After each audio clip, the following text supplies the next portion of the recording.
Oh,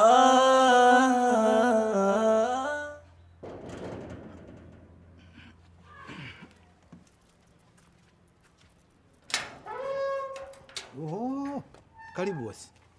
Karibu sana bosi. Karibu sana.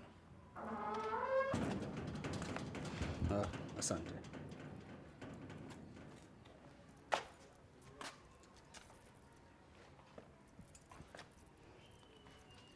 Alafu nimekumbuka kitu. Vipi kuhusu vitambulisho vyako?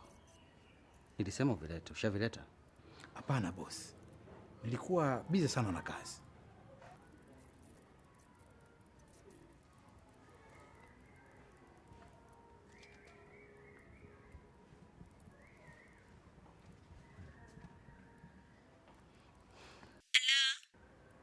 Njoo nje mara moja.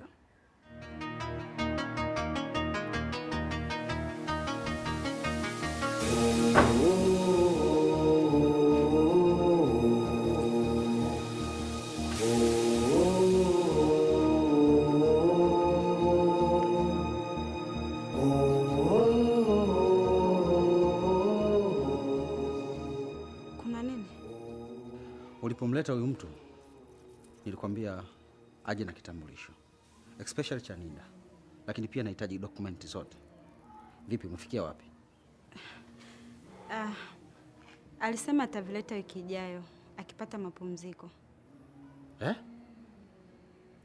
Siwezi kusubiri siku za mapumziko, umenielewa? Leo kama anahitaji kazi hapa ndani, nahitaji kitambulisho cha NIDA, nahitaji dokumenti zote ili nimfahamu huyu mtu ni nani. Siwezi kuishi na mtu ambaye simfahamu katika nyumba yangu. Semeni. Lakini mume wangu. Hakuna cha mume wangu. Mwambie kukabidhi funguo. Siwezi kuishi na mtu ambaye simfahamu. Lakini bosi, vitambulisho vina muhimu gani? Mbona nafanya kazi yangu kwa ufanisi mkubwa tu?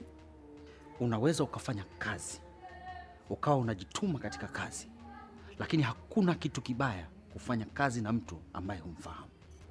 Naomba unipe muda bosi wangu, ili niweze kukuletea vitambulisho, kwa sababu hapa nilishindwa kuondoka hapa sipo kumwacha mtu hapa aendelee kufanya majukumu ya ulinzi. Kwa hiyo nipe nafasi hiyo bosi wangu, utahakikisha nitakuletea vitambulisho vyako unavyohitaji. Hakuna cha nafasi. Toka ndani ya nyumba yangu. Chukua funguo. Chukua funguo.